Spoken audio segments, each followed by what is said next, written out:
آندھی پارٹ 32 آواز لبابہ حیدر پیشکش اردو ناولز اور پرائڈ۔ یقیناً اس وقت کوئی مجھے روک نہیں سکتا تھا، نہ آنٹی صادقہ، نہ نادرہ، نہ عشرت، اور نہ گرفتاری کا خوف۔ لیکن اس وقت ایک معصوم سے چہرے نے مجھے روک لیا۔ یہ چہرہ میرے تصور میں آیا اور اس نے میرے پاؤں جکڑ لیے۔ یہ میرے 5 سالہ بھتیجے شعیب کا چہرہ تھا۔ وہ نمناک آنکھوں سے میری طرف دیکھ رہا تھا، جیسے کہہ رہا ہو، پھپھو میری ماں پر رحم کھاؤ۔ اگر تم نے میری ماں پر رحم نہ کھایا تو میں بھی دربدر ہو جاؤں گا، میرا آشیانہ بکھر جائے گا۔ یکا یک میری ٹانگوں کی طاقت زائل ہو گئی۔ میں جہاں کی تہاں کھڑی رہ گئی۔ نادرہ نے مجھے روکتے دیکھا تو اور زور سے میرے پاؤں جکڑ لیے۔ صادقہ نے بھی آ کر مجھے تھام لیا۔ اتنے میں عشرت کے کمرے سے اس کی آواز آنے لگی۔ وہ پکار کر پوچھ رہی تھی کہ کون ہے اور یہ شور کیسا ہے۔ آنٹی صادقہ نے اسے تسلی دیتے ہوئے کہا کہ کوئی بات نہیں، پڑوس سے آواز آئی ہوگی۔ پھر وہ مجھے کندھوں سے تھام کر اندر لے جانے لگی۔ میں نے نیچے گری ہوئی نادرہ کو دیکھا اور گلوگیر آواز میں بولی، میڈم تم عورت نہیں، ایک ڈائن ہو۔ تم نے میرے معصوم فرحان کو کھایا ہے۔ تمہاری گردن پر عابد اور فرخندہ کے خون کے چھینٹے ہیں۔ میں تم سے انتقام ضرور لوں گی، مگر اس وقت سمینہ کے معصوم بچوں کے صدقے میں تجھے معاف کرتی ہوں۔ آنٹی مجھے دھکیلتے ہوئے اندر لے گئی اور جاتے جاتے کمرے کا دروازہ باہر سے بند کر گئی۔ میں کسی بے جان شے کی طرح مسہری پر لڑک گئی اور چہرہ بازوؤں میں چھپا کر اپنی جلتی آنکھوں سے آنسو ٹپکانے کی ناکام کوشش کرنے لگی۔ آدھے پون گھنٹے بعد آنٹی صادقہ واپس آئی۔ وہ نادرہ کو رخصت کر کے آئی تھی۔ اس کی آنکھوں میں ابھی تک اندیشوں کے سائے گہرے تھے۔ اس رات دیر تک وہ میرے پاس بیٹھی رہی اور اس کہانی کی گرہیں کھولتی رہی جس نے برسوں سے اسے اور نادرہ کی دونوں بیٹیوں کو جکڑ رکھا تھا۔ آنٹی صادقہ نے جو کچھ بتایا اس کا خلاصہ کچھ یوں ہے۔ یہ کہانی اس وقت شروع ہوئی جب میڈم نادرہ اور آنٹی صادقہ لڑکپن سے جوانی کی حدود میں قدم رکھ رہی تھیں۔ دونوں گہری سہیلیاں تھیں۔ نادرہ کا تعلق ایک کھاتے پیتے گھرانے سے تھا، جبکہ صادقہ ایک ہیڈ کلرک کی بیٹی تھی، اور یہ لوگ بمشکل سفید پوشی کا بھرم رکھے ہوئے تھے۔ دونوں سہیلیاں خوبصورت تھیں، خوش گفتار اور چنچل تھیں۔ ان کی زندگی امنگ ترنگ کے ہر رنگ سے سجی ہوئی تھی۔ فارغ وقت میں وہ کالج کی لائبریری میں جا بیٹھتی اور گھنٹوں من پسند کتابوں سے دل بہلاتی۔ دونوں ایک ابھرتے ہوئے نوجوان شاعر ندیم شیرانی کی بہت دل دادا تھیں۔ انہوں نے ڈھونڈ ڈھونڈ کر اس کی تحریریں پڑھی تھیں اور اسے اپنا آئیڈیل بنا رکھا تھا۔ وہ تھا بھی ایک خوش شکل اور خوبصورت نوجوان۔ چند مشاعروں میں نادرہ اور صادقہ اس سے آٹوگراف بھی لے چکی تھیں۔ پروگرام بنا کر انہوں نے ایک دفعہ ندیم کو مال روڈ کے ایک ریسٹورنٹ میں گھیر لیا اور بہت دیر تک اس کا دماغ چاٹتی رہیں۔ بعد ازاں یہ ملاقاتوں کے ایک سلسلے کا نقطہ آغاز ثابت ہوئی۔ وہ تینوں مختلف جگہوں پر ایک دوسرے سے ملتے رہے اور ایک دوسرے کو جانتے رہے۔ پھر ایک وقت ایسا آ گیا جب نادرہ اور صادقہ نے آپس میں فیصلہ کرنا تھا کہ ان دونوں میں سے کس نے ندیم کے ساتھ آگے بڑھنا ہے اور کس نے یہیں سے واپس لوٹ جانا ہے۔ اس مرحلے پر صادقہ نے قربانی دی اور خاموشی کے ساتھ ان دونوں کے درمیان سے نکل گئی۔ یہ بات نہیں تھی کہ وہ ندیم شیرانی سے محبت نہیں کرتی تھی۔ شاید اس کی محبت نادرہ سے زیادہ قدیم اور شدید تر تھی، مگر وہ ندیم کو خوشحال اور سکھی دیکھنا چاہتی تھی، اور وہ جانتی تھی کہ خوشی اور خوشحالی اسے نادرہ سے ہی مل سکتی ہے۔ وہ مفلس شاعر کے گھر کو لاکھوں کی جہیز سے بھر سکتی تھی، جبکہ صادقہ کے پاس ایک محبت بھرے دل اور ایک خالی دامن کے سوا اور کچھ نہیں تھا۔ صادقہ کے راستہ بدلنے کے 7-8 ماہ بعد ہی ندیم شیرانی اور نادرہ کی شادی ہو گئی۔ نادرہ کے گھر والے شیرانی کو گھر داماد رکھنا چاہتے تھے، لیکن اس میں انہیں کامیابی نہیں ہوئی۔ بہرحال انہوں نے بڑے طمطراق سے نادرہ کو رخصت کیا۔ وہ اپنے ساتھ بہت سا جہیز لے کر آئی اور اس کے والد نے ندیم کو پاؤں پر کھڑا ہونے میں مدد بھی دی۔ شادی کے بعد 1 سال تک تو سب کچھ ٹھیک رہا، مگر پھر حالات بتدریج خراب ہونے لگے۔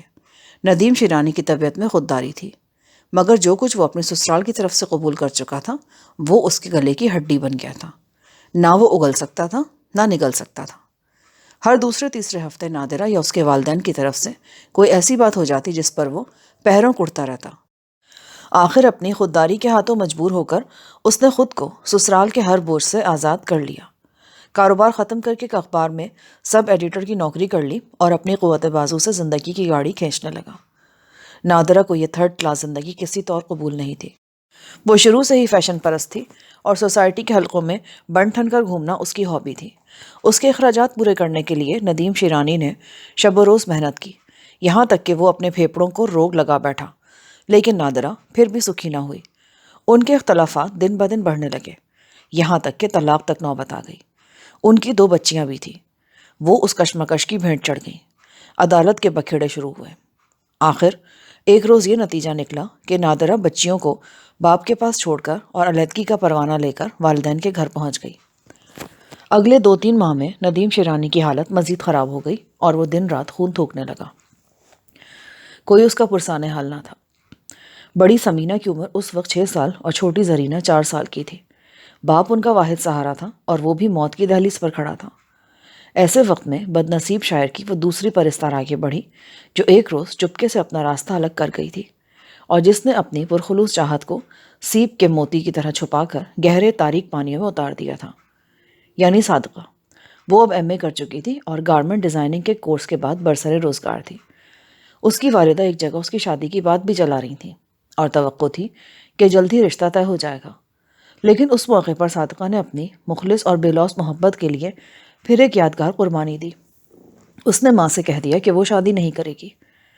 ایک روز ندیم کے محلے داروں نے دیکھا کہ خون اگلتے اور دم توڑتے شاعر کے گھر میں ایک سنجیدہ صورت لڑکی جھاڑو دے رہی ہے اور اس کی بچیوں کی دیکھ بھال کر رہی ہے۔ کسی کی سمجھ میں کچھ نہیں آیا کہ جس 4 دیواری کے پاس سے لوگ گزرنا پسند نہیں کرتے، وہاں ایک صحت مند خوبرو لڑکی کا کیا کام ہے؟ کسی نے کہا کہ یہ ندیم کی کوئی عزیز ہے، کسی نے کہا رائٹرز گلڈ والوں نے نرس بھیجی ہے، کسی نے کہا کہ یہ شیرانی کا کوئی پرانا چکر ہے۔ جتنے منہ اتنی باتیں۔ بہرحال صادقہ تندہی سے اپنے کام میں لگی رہی۔ اس نے ندیم کے آخری دنوں کو بہت سہل بنا دیا۔ صادقہ کے آنے کے 15-20 روز بعد ہڈیوں کے ڈھانچے سے زندگی کی آخری رمق بھی رخصت ہو گئی۔ ندیم کی موت کے 11ویں روز صادقہ نے اس کی 2 بچیوں کو لیا اور حیدرآباد چھوڑ کر خاموشی سے کراچی روانہ ہو گئی۔ یہاں اس نے کرائے کا مکان لیا اور ایک جگہ ملازمت کر کے اپنا اور بچیوں کا پیٹ پالنا شروع کر دیا۔ اس کے لیے اب ندیم کی بچیاں ہی جینے کا سہارا تھیں۔ 2-2.5 برس اسی طرح گزر گئے۔ صادقہ کو نادرہ اور اس کے گھر والوں کا کچھ پتہ نہیں تھا کہ وہ کہاں ہیں، کیا کرتے ہیں۔ وہ حیدرآباد میں اپنا آبائی مکان چھوڑ کر کہیں اور شفٹ ہو چکے تھے۔ ایک روز نادرہ نہ جانے کہاں کہاں ڈھونڈتی اور کھوج لگاتی ہوئی کراچی میں صادقہ کے گھر آ پہنچی۔ اس کا حسن اب پہلے سے زیادہ نکھر آیا تھا۔ وہ بڑے امیرانہ لباس میں تھی۔ اپنی بچیوں کو دیکھنے کی خواہش اسے یہاں تک لے آئی تھی۔ صادقہ کو پتہ چلا کہ نادرہ کی دوسری شادی ہو چکی ہے اور جھنگ میں اپنے زمیندار شوہر کے ساتھ وہ ٹھاٹھ کی زندگی گزار رہی ہے۔ نادرہ کے والدین نے یہ دوسری شادی کرتے ہوئے نادرہ کو کنوارا ظاہر کیا تھا۔ یہی وجہ تھی کہ وہ بچیوں سے ملنے کے لیے بہت چھپ چھپا کر یہاں تک پہنچی تھی۔ اس کے بعد ماں بیٹیوں کے ملاپ کا سلسلہ چل نکلا۔ نادرہ 3-4 ماہ بعد نہایت خاموشی سے کراچی آتی اور بچیوں سے ملنے صادقہ کے گھر پہنچ جاتی۔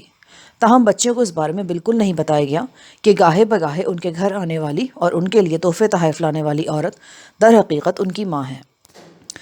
وہ اسے اپنی ماں کی کوئی عزیز سہیلی سمجھتی تھی اور یہ بے خبری کئی سال گزرنے کے باوجود آج تک قائم تھی۔ اسی دوران وہ واقعہ رونما ہو گیا جس میں عشرت یعنی زرینہ اشرف نامی نوجوان کے فریب کا شکار ہو کر غلط ہاتھوں میں پہنچ گئی۔ وہ نہ صرف اپنی عزت گنوا بیٹھی بلکہ اس کی قابل اعتراض تصاویر ایک خطرناک شخص کے قبضے میں آ گئی۔ سالار نامی وہ شخص بڑی مہارت کے ساتھ عشرت کی نفسیات سے کھیلا اور بالآخر اسے بے بس کر کے گناہوں کی دنیا میں کھینچ لے گیا۔ اس واقعے کے 2-3 سال بعد ہی نادرہ کی اپنے دوسرے شوہر سے بھی علیحدگی ہو گئی اور وہ لاہور میں اپنے بھائی کے گھر آ بیٹھی۔ اس نے حق مہر بذریعہ عدالت حاصل کیا تھا۔ اس کے علاوہ بھی اس کے پاس کافی رقم موجود تھی۔ اس نے اپنا ایک انگلش میڈیم اسکول کھول لیا اور فارغ البالی کے دن گزارنے لگی۔ بظاہر اسے دنیا کی ہر آسائش میسر تھی، لیکن اندر ہی اندر ایک روگ بھی لگا ہوا تھا، اپنی گمشدہ بیٹی کا روگ۔ اس کا کھوج لگانے کے لیے اس نے کیا کیا جتن نہیں کیے، مگر ناکامی ہوئی۔ آخر 6.5 برس بعد آج اسے اپنی بیٹی کا پتہ چلا تھا، اور وہ بھی اس طرح کہ وہ سرتابہ دکھ اور اذیت کے پسینے میں ڈوب گئی تھی۔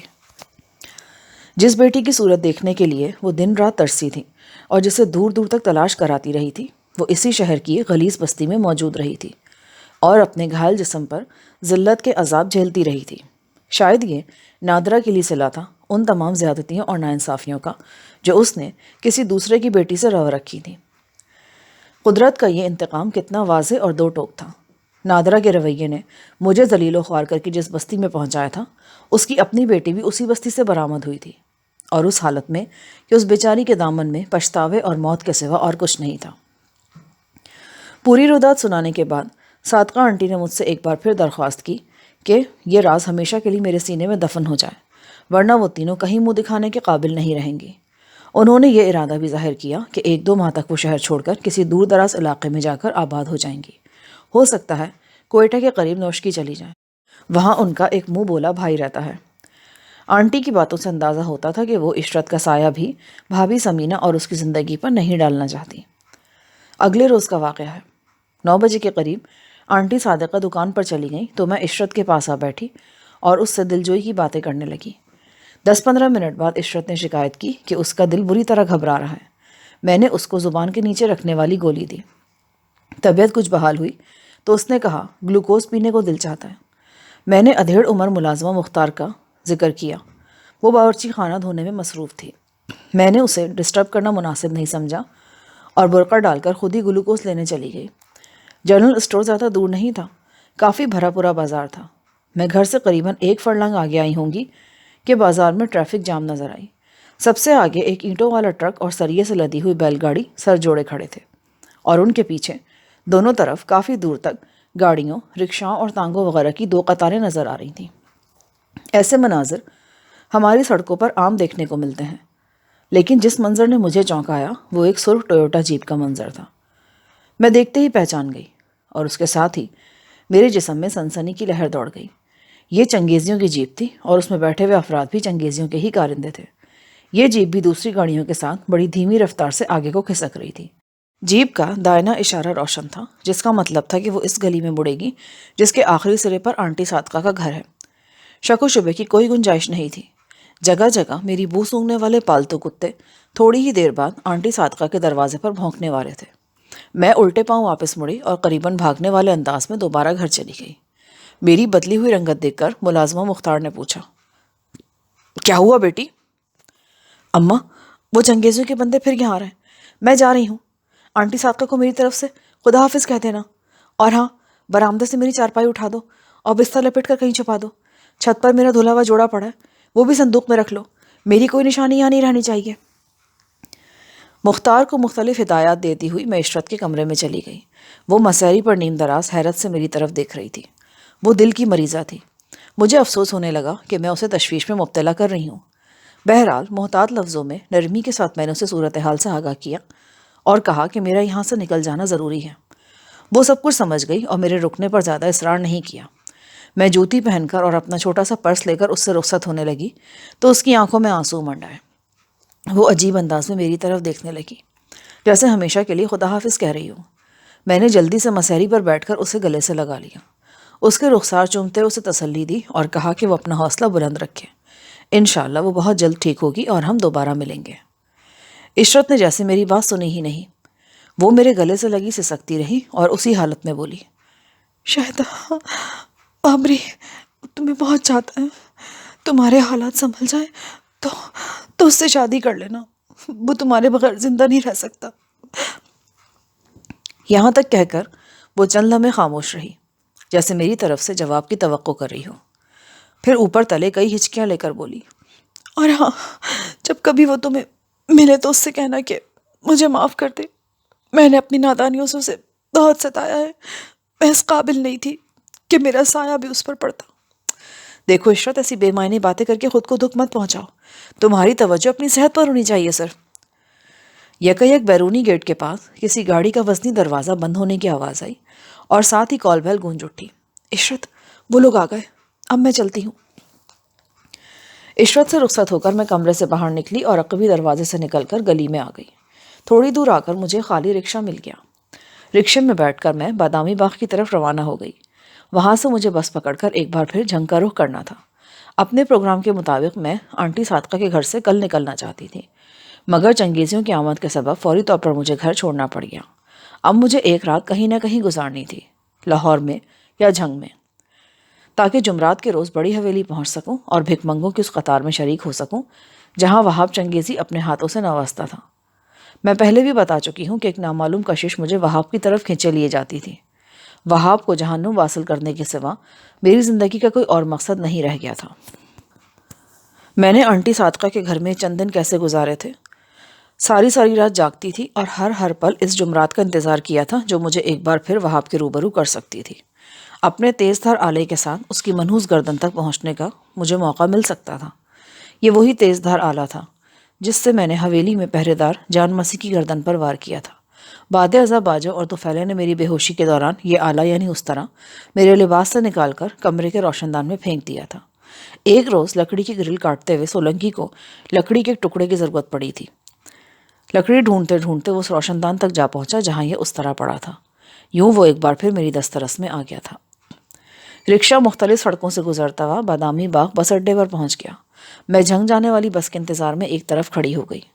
موسم اب کافی تبدیل ہو گیا تھا۔ دھوپ میں کھڑے ہونے سے گرمی لگتی تھی۔ سائے کی لالچ میں میں پانوں سگریٹ کے کھوکے کے پاس کھڑی ہو گئی۔ دل پر عجیب سی کیفیت طاری تھی۔ اچانک مجھے اپنے کان کے قریب ایک سرسراتی سرگوشی سنائی دی۔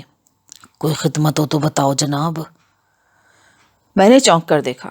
ایک شخص جو ابھی کھوکے کے عقب سے نکلا تھا بظاہر لاتعلقی سے میرے پہلو میں کھڑا تھا۔ ڈبی دار شلوار قمیض، گلے میں بڑا سا تعویذ۔ اس کا حلیہ ہرگز شریفانہ نہ تھا۔ جی چاہا گھوم کر ایسا تھپڑ اس کے منہ پر ماروں کہ دور تک آواز جائے، لیکن اس خواہش کو عملی جامہ پہنانا مشکل تھا۔ مجمع لگا کر میں کسی طرح کا خطرہ مول نہیں لے سکتی تھی۔ میری خاموشی دیکھ کر اس شخص کا حوصلہ کچھ اور بڑھا۔ چند انچ میری طرف وہ کھسکا اور بولا، دیکھو ناراض نہ ہو جانا، اس طرح تمہارے یہاں کھڑے ہونا ٹھیک نہیں ہے۔ وہ سامنے میری ویگن کھڑی ہے، وہ جتھے جانا ہے میں چھوڑ آتا ہوں ادھر۔ وہ سمجھا کہ شاید میں کسی بس سے اتری ہوں۔ میں نے اپنے لہجے پر قابو پاتے ہوئے کہا، تم اپنا کام کرو، مجھے معلوم ہے مجھے کہاں جانا ہے اور کس کے ساتھ جانا ہے۔ جواب میں اس نے ایک فحش سی مسکراہٹ کے ساتھ ایسا جملہ کہا کہ میں خود پر بالکل قابو نہ رکھ سکی۔ میں نے اسے سخت لہجے میں دفع ہو جانے کے لیے کہا۔ میری بلند آواز سن کر کچھ اور افراد بھی ہماری طرف دیکھنے لگے۔ کچھ چہروں پر مسکراہٹ اور کچھ پر لاتعلقی نظر آئی۔ وہ شخص مجھے گھورتا ہوا واپس چلا گیا، لیکن اب اور بہت سی آنکھیں میری طرف متوجہ ہو گئیں۔ ان آنکھوں کے مالک زیادہ تر ڈرائیور اور کنڈکٹر نما حضرات تھے۔ 4-5 منٹ گزرے ہوں گے کہ ایک ڈنڈا بردار سنتری مجھے اپنی طرف آتا دکھائی دیا۔ میرا دل اچھل کر حلق میں آ گیا۔ سنتری نے قریب آ کر اکھڑے ہوئے لہجے میں پوچھا، او بی بی کہاں جانا ہے تمہیں؟ کہاں سے آئی ہو؟ پہلے تو میرے دل میں آئی کہ اس خدائی فوجدار کو کوئی جواب نہ دوں، مگر میں بات بڑھانا نہیں چاہتی تھی، اسی لیے محتاط لہجے میں بتایا کہ مجھے فوری طور پر جھنگ جانا پڑ گیا ہے، بس کے انتظار میں یہاں کھڑی ہوں۔ میرے جوابات سے اس نے رائے قائم کی کہ میں خوفزدہ ہوں اور وہ مجھ پر روب گاڑ سکتا ہے۔ میرے ساتھ چلو، بڑے تھانے دار جی تجھے بلا رہے ہیں۔ کہاں ہے بڑے تھانے دار؟ وہ سامنے لال والی گاڑی کے پیچھے۔ میں نے محسوس کیا کہ بہت سی تماشائی نظریں ہم پر لگی ہیں اور اس جگہ تماشا بننا ٹھیک نہیں۔ میں خاموشی سے سنتری کے ساتھ چل دی۔ وہ مونچھوں کو تاؤ دیتا ہوا میرے پیچھے پیچھے چلنے لگا، جیسے مجھے ڈنڈے سے ہانک کر لا رہا ہو۔ میں بہت سبکی محسوس کر رہی تھی، مگر بگڑے ہوئے حالات کو مزید بگاڑنا نہیں چاہتی تھی۔ ایک کچے راستے سے گزار کر وہ مجھے ایک پیلی بلڈنگ کے پچھواڑے لے آیا۔ یہاں ایک کمرے میں موٹی توند اور چربی دار جبڑوں والا ایک سب انسپیکٹر پھیل کر کرسی پر بیٹھا ہوا تھا۔ 2 نوعمر لڑکے اور ایک 15-16 سالہ لڑکی بھی مجرموں کی طرح بینچ پر بیٹھے تھے۔ انسپیکٹر نے کڑی نظروں سے مجھے سرتاپا گھورا اور ایک اسٹول پر بیٹھنے کو کہا۔ کیا نام ہے تمہارا؟ میں نے ایک فرضی نام بتایا۔ سب انسپیکٹر نے مزید سوال جواب شروع کر دیے۔ اس کے طرز گفتگو سے اندازہ ہوا کہ وہ مجھے گھر سے بھاگی ہوئی لڑکی سمجھ رہا ہے۔ دونوں نوعمر لڑکے اور لڑکی بھی اسی الزام میں پکڑ کر لائے گئے تھے۔ غالباً اڈے پر آوارہ گردی کرنے والوں کے خلاف کوئی مہم شروع کی گئی تھی۔ سب انسپیکٹر کے لہجے میں تحکم اور آنکھوں میں بے باک چمک تھی۔ وہ مجھے بڑا کرخت آدمی لگا، خاص طور پر جو زبان وہ استعمال کر رہا تھا وہ کسی طور بھی قانون کے محافظ کے شایع نشان نہیں تھی۔ اتنے میں شلوار قمیض والا وہی شخص نظر آیا جو اسٹاپ پر مجھ سے ہم کلام ہوا تھا۔ اندر آ کر وہ بے تکلفی سے سب انسپیکٹر کے ساتھ بیٹھ گیا۔ اب مجھے پتہ چلا کہ وہ بھی سادہ لباس میں پولیس والا ہی تھا۔ مجھ سے اس کی چھیڑ چھاڑ دراصل تفتیش کے زمرے میں آتی تھی۔ اس کا مطلب تھا کہ اڈے پر پولیس والوں نے مشکوک افراد کے لیے جال بچھا رکھا ہے۔ میری بے خبری مجھے اس جال میں لے آئی تھی اور اب میں خود کو بری طرح پھنستا ہوا محسوس کر رہی تھی۔ سب انسپیکٹر اور ASI تو مجھے پہچان نہیں پائے تھے اور میں ان کے نزدیک صرف مشکوک لڑکی تھی، لیکن عین ممکن تھا کہ ابھی کوئی آنکھ مجھے مفرور قاتلہ کے طور پر پہچان لے۔ میں نے سوچا مجھے جلدی کسی نہ کسی طرح ان لوگوں سے پیچھا چھڑا لینا چاہیے، مگر کیسے؟ میری گھبراہٹ مجھے سب انسپیکٹر کی نظروں میں مشکوک تر کر رہی تھی۔ وہ مجھے گھورتا ہوا خالص پولیس والے انداز میں ASI سے بولا، رمضان علی، کوئی جنانی بلا کر اس کی جامع تلاشی تو لو، مجھے تو کوئی گڑبڑ لگ رہی ہے۔ میرے جسم میں سنسناہٹ دوڑ گئی۔ میرے لباس میں چھپا ہوا آلہ تفتیش کا رخ کسی خطرناک سمت میں موڑ سکتا تھا۔ اچانک میرے ذہن میں نواز حسنی کا خیال آیا۔ نواز حسنی کے دفتر کا نمبر مجھے یاد تھا۔ میں نے سب انسپیکٹر سے کہا، میں کال کرنا چاہتی ہوں۔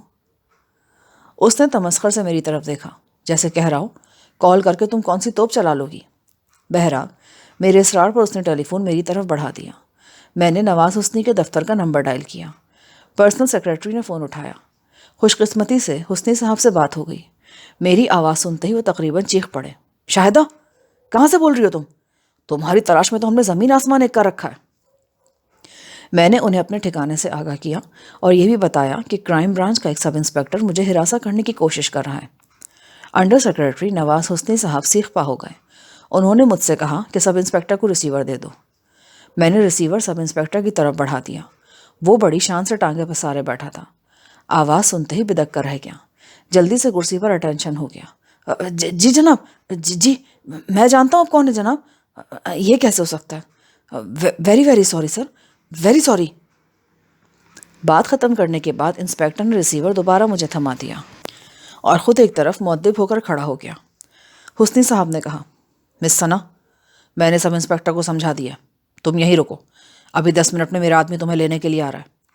ٹھیک ہے سر، میں انتظار کرتی ہوں۔ جو ہی سلسلہ منقطع ہوا، سب انسپیکٹر نے مجھے بیٹھنے کے لیے کرسی پیش کی اور معذرت کرنے لگا۔ میرے ذہن میں کچھ اور ہی طرح کی ہلچل مچی تھی۔ سب انسپیکٹر سے تو جان چھوٹ گئی تھی، کیا یہ بہتر نہیں تھا کہ حسنی صاحب کا آدمی پہنچنے سے پہلے میں یہاں سے نکل جاتی؟ مجھے اب حسنی، رحیمی یا چودھری صاحب کسی سے کوئی غرض نہیں تھی۔ میری منزل صرف اور صرف بڑی حویلی تھی۔ کسی دوسرے معاملے میں پڑھ کر میں اپنی منزل کھوٹی نہیں کرنا چاہتی تھی۔ میں سوچنے لگی کہ یہاں سے نکلنے کے لیے کیا بہانہ تراشوں۔ پھر دل میں ایک دفعہ حسنی صاحب سے ملی لوں، شاید کسی نئی بات کا پتہ چل جائے۔ اسی کشمکش میں تھی کہ باہر سے گاڑی رکنے کی آواز سنائی دی۔ معلوم ہوا کہ حسنی صاحب کی بھیجی ہوئی گاڑی آ گئی ہے۔ اب ساتھ جانے کے سوا اور کوئی چارہ نہیں تھا۔ نواز حسنی نے ڈرائیور کے علاوہ اپنا اسسٹنٹ بھی بھیجا تھا، ساتھ میں دینو بھی تھا۔ میں دینو کو دیکھ کر حیران رہ گئی۔ اس نے چھوٹتے ہی مجھ پر گلابی اردو کی بوچھاڑ کر دی۔ وہ بتا رہا تھا کہ پچھلے دنوں مجھے کہاں کہاں ڈھونڈا جاتا رہا ہے۔ اس نے یہ بھی بتایا کہ حسنی صاحب کی کوٹھی میں اس وقت خان رحیمی بھی موجود ہیں۔ اس کے علاوہ ایک بوڑھی عورت بھی کل رات سے آئی ہوئی ہے اور ہر صورت میں مجھ سے ملنا چاہتی ہے۔ دینو نے مجھے یہ بتا کر حیران کر دیا کہ وہ عورت سلیم کی ماں ہے۔ یاد رہے، دینو بھی اب میرے اور سلیم کے اصلی ناموں سے آگاہ ہو چکا تھا۔ میں پریشانی کے عالم میں سوچنے لگی کہ آخر سلیم کی ماں کو مجھ سے کیا کام ہو سکتا ہے۔ سلیم سے میری آخری ملاقات نواں کوٹ والے مکان میں ہوئی تھی، جب آدھی رات کو اس نے میرے کمرے کا دروازہ کھٹکھٹایا تھا اور دروازہ نہ کھولنے پر مجھے گالیاں دیتا ہوا چلا گیا تھا۔ اس کے بعد سے مجھے اس کی کوئی خبر نہیں تھی۔ اب دینو کی زبانی اس کی ماں کا سن کر حیران ہونا یقینی تھا۔ تقریباً 15 منٹ بعد حسنی کی بھیجی ہوئی گاڑی مجھے ان کی کوٹھی کے سامنے اتار رہی تھی۔ یہ وہ کوٹھی نہیں تھی جس میں نے رئیس احمد کو نواز حسنی صاحب کے ہاتھوں بے عزت ہوتے دیکھا تھا اور جہاں سے اختر زماں کو دیکھ کر میں بھاگ نکلی تھی۔ یہ شہر کے مشرقی علاقے میں کینٹ کے پاس ایک اور بنگلہ نما کوٹھی تھی۔ میرے پہنچنے سے پہلے میری آمد کی اطلاع یہاں پہنچ چکی تھی۔ دروازے پر ہی خان رحیمی نے اپنے خطرناک برنارڈ کتوں کے ہمراہ میرا استقبال کیا۔ اس کے ارد گرد محافظ موجود تھے۔ وہ خود بھی مسلح اور چوکس نظر آتا تھا۔ رحیمی کو ایسے الرٹ موڈ میں نے بہت کم دیکھا تھا۔ ہم ایک دوسرے کے حالات سے آگاہ تھے، لہٰذا لمبی چوڑی داستانیں سنانے کی ضرورت نہیں تھی۔ رحیمی مجھے اپنے ساتھ کمرے میں لے آیا۔ اس نے میرے بھائی اور اس کے اہل خانہ کی موت پر تعزیت کی اور اس بات سے 100% اتفاق کیا کہ یہ کوئی عام واردات نہیں اور اس المناک واقعے کے ذمہ دار صرف اور صرف چنگیزی ہیں۔ رحیمی نے بتایا کہ وہ اور حسنی پوری کوشش کر رہے ہیں کہ وہاب چنگیزی کو کیفر کردار تک پہنچایا جائے۔ انہوں نے ملک کے ایک چوٹی کے وکیل کی خدمات حاصل کی ہیں اور چنگیزی کے خلاف مقدمات کی ہر طرح پیروی کر رہے ہیں۔ رحیمی نے کہا کہ اگر پیر قادر کی بھاری بھرکم سیاسی شخصیت بیچ میں نہ کود پڑتی تو اب تک وہاب سلاخوں کے پیچھے ہوتا۔ اچانک مجھے اس عورت کا خیال آیا جسے سلیم کی ماں بتایا جا رہا تھا۔ میں نے دینو سے پوچھا کہ وہ کہاں ہے۔ دینو بولا، اوتے جی کملی عورت ہے، آپ کو لبنے نکلی ہے۔ ہم نے کہا تھا اماں جی ہم سارے جو لب رہے ہیں تو آپ کو لبنے کی لوڑ ہے۔ وہ بولی، نہیں پتر، مجھے بھی کھجل خراب ہونے دو، کیا پتا سوڑے رب کو کس کی حالت پہ ترس آ جائے۔ میں سوچ میں ڈوب گئی۔ آخر اس عورت کو مجھ سے کیا کام ہو سکتا ہے؟ نہ اس نے مجھے کبھی دیکھا تھا اور نہ ہی میں نے اسے۔ میں اس کا ذکر بھی پہلی مرتبہ سن رہی تھی۔ میں نے رحیمی سے پوچھا تو وہ بولا، بتاتی کچھ نہیں ہے مائی، بس کہتی تھی میرا اس لڑکی سے ملنا بہت ضروری ہے، پتہ نہیں کہاں کہاں سے ڈھونڈتی ڈھونڈتی یہاں تک پہنچی ہے۔ Very strange woman. میں نے سوچا وہ سلیم کے بارے میں مجھ سے کچھ جاننا چاہتی ہے، لیکن سلیم کا تو مجھے بھی کچھ پتہ نہیں تھا۔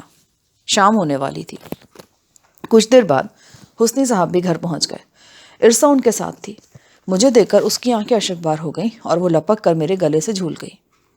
حسنی صاحب مجھے بے حد احسان مندی کی نظروں سے دیکھ رہے تھے۔ انہوں نے میرا کندھا تھپکا اور تسلی دیتے ہوئے بولے، ثنا، اب یہ تمہاری نہیں، ہم سب کی جنگ ہے۔